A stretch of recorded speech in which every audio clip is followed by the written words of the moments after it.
الحمدللہ رب العالمین والصلاة والسلام علی سید المرسلین وعلی آلہ واصحابہ اجمعین۔ میں مولوی صدیق اکبر، یوٹیوب چینل اسرا ٹی وی سے۔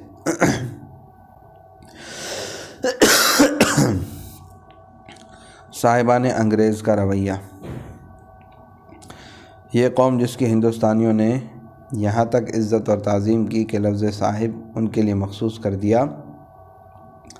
وہ اپنی ٹھنڈی طبیعت اور مغرور مغز بیدار سے ہمیشہ اس پالیسی پر کاربند رہی ہے کہ دشمن کو شکست دینے میں طاقت اور دولت کم سے کم خرچ کی جائے۔ اس کا اعلیٰ تدبر ہمیشہ ایسی تدبیروں میں صرف ہوتا رہا جن سے اغراض پوری ہوں اور بدنامی قطعا نہ ہو۔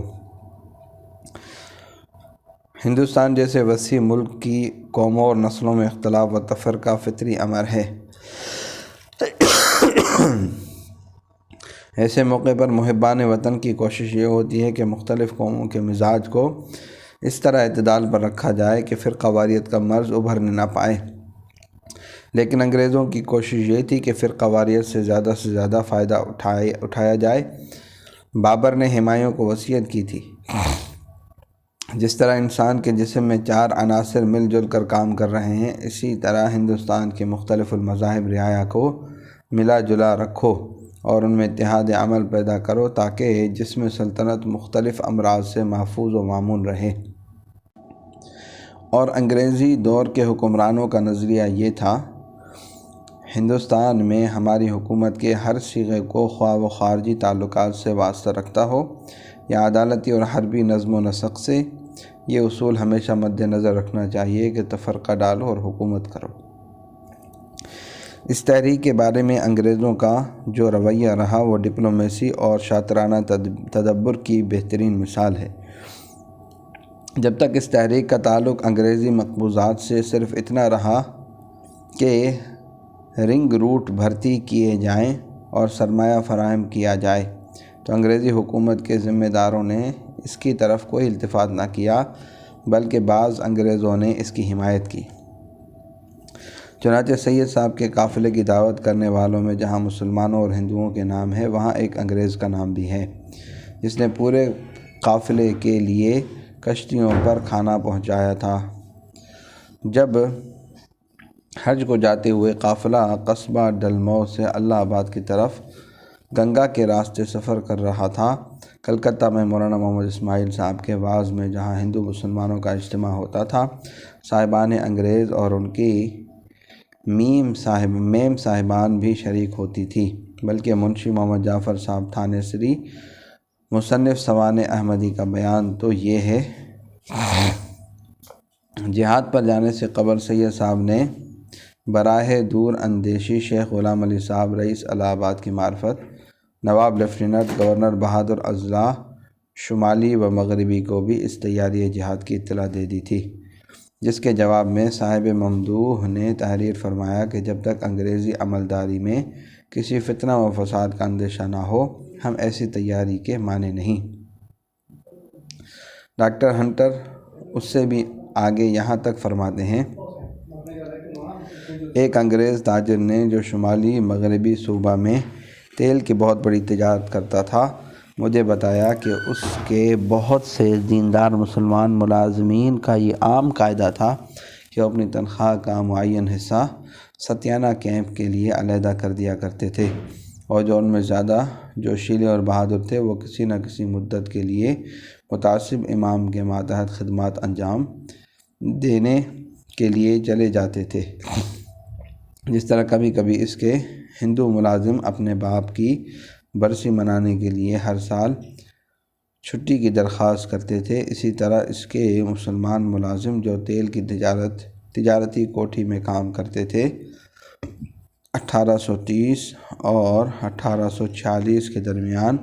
اس عذر کی بنا پر 1 یا 2 مہینے کی چھٹی کی درخواست کرنے کے عادی تھے کہ انہیں اپنے مذہبی فریضے کی ادائیگی کے لیے ہلالی فوج میں بھرتی ہونا تھا۔ ہندوستان کے مشہور مسلمان رہنما سر سید احمد خان صاحب مرحوم، جن کا مشہور اور نمایاں کارنامہ یہ ہے کہ آپ نے ان تلخیوں کو دور کیا جو مسلمانوں اور انگریزوں میں ابتدا سے چلی آ رہی تھی، اور نہ صرف یہ کہ مسلمانوں کو وفادار ثابت کرنے کی کوشش کی بلکہ مسلم اکثریت کی باغیانہ ذہنیت کو وفادار بنا دیا۔ ایک مضمون میں تحریر فرماتے ہیں، اس زمانے میں علی العموم مسلمان لوگ عوام کو سکھوں پر جہاد کرنے کی ہدایت کرتے تھے۔ ہزاروں مسلح مسلمان اور بے شمار سامان جنگ کا ذخیرہ سکھوں پر جہاد کرنے کے واسطے جمع ہو گیا، مگر جب صاحب کمشنر اور صاحب مجسٹریٹ کو اس کی اطلاع ہوئی تو انہوں نے گورنمنٹ کو اطلاع دی۔ گورنمنٹ نے صاف لکھا کہ تم کو دست اندازی نہ کرنی چاہیے۔ دہلی کے ایک مہاجن نے جہادیوں کا روپیہ غبن کیا تو ولیم فریزر کمشنر دہلی نے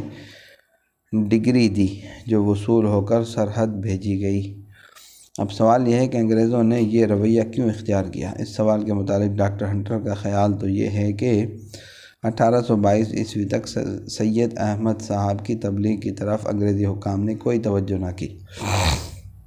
انہوں نے اپنے جانثار مریدوں کی ہمراہی میں ہمارے صوبہ جات کا دورہ کیا اور ہزاروں کی تعداد میں لوگوں کو مرید بنایا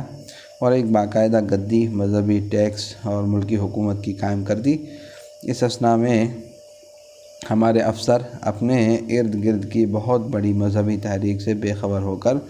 صرف مالیہ جمع کرنے، انصاف کے لیے عدالتیں قائم کرنے اور فوجوں کو پریڈ کرانے میں ہی مصروف رہے۔ 1831 میں اپنی اس بے خبری سے بری طرح جھنجھوڑے گئے۔ دوسرے موقع پر وہابی موومنٹ کا ذکر کرتے ہوئے فرماتے ہیں کہ اس تحریک کے نمایاں پہلو تین ہیں: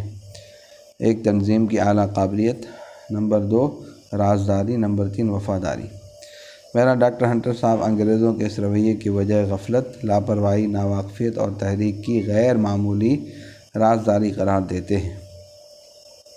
مگر واقع یہ ہے کہ نادانی اور لاپرواہی یا غفلت کی وجہ سے یہ رویہ نہیں اختیار کیا گیا تھا، بلکہ سوچی سمجھی پالیسی کی بنا پر یہ رویہ اختیار کیا گیا تھا، کیونکہ اس طرح ایک مخالف عنصر انگریزی مقبوضات سے خارج ہو رہا تھا۔ اس نے جو مرکز تجویز کیا تھا وہ انگریزی مقبوضات سے بہت دور تھا۔ یہ ممکن تھا کہ میر جعفر اور میر صادق پیدا کر دیے جائیں جو اس طاقت کو اصل مرکز میں رہتے ہوئے مفلوج کر دیں۔ یہ بھی ممکن تھا کہ زمان شاہ کی طرح سید صاحب کی طاقت بھی اندرونی بغاوت سے ختم کر دی جائے۔ انگریزی مقبوضات تک پہنچنے کے راستے میں سکھ حکومت حائل تھی، اور جس طرح روہیلوں کو شجاع الدولہ کے ذریعے اور سلطان ٹیپو کو نظام حیدرآباد اور مرہٹوں کی امداد سے شکست دی گئی تھی، اس طاقت کو بھی سکھوں کے ذریعے ختم کر دینا ممکن تھا۔ بس جب اتنے امکانات موجود تھے تو یہ نادانی اور نہ عاقبت اندیشی نہیں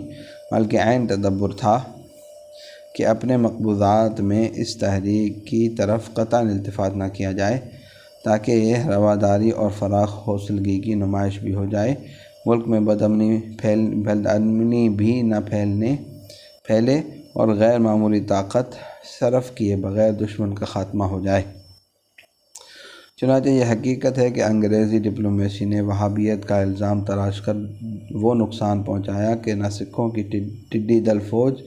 وہ نقصان پہنچا سکی اور نہ یار محمد خان وغیرہ پٹھانوں کی مسلح طاقت یہ کام کر سکی تھی جو اس پروپیگنڈا نے کیا کہ خود مسلمانوں کے ہاتھوں سید صاحب کے غازیوں کے بڑے حصے کو ایک ہی رات میں ذبح کرا دیا۔ وہابیت کی حقیقت سے نہ مہاراجہ رنجیت سنگھ واقف تھے، جن کی حکومت مغربی پنجاب اور سندھ کے چند اضلاع تک محدود تھی، نہ یار محمد خان میں یہ شعور تھا، بلکہ وہابیت اور لفظ وہابی کی نفرت انگیز اثرات سے واقفیت صرف انگریزوں ہی کو تھی، جن کے کچھ تجارتی جہازوں کو 1809 میں وہابیوں نے خلیج فارس سے گزرتے ہوئے لوٹ لیا تھا۔ پھر انگریزوں ہی کو اندازہ تھا کہ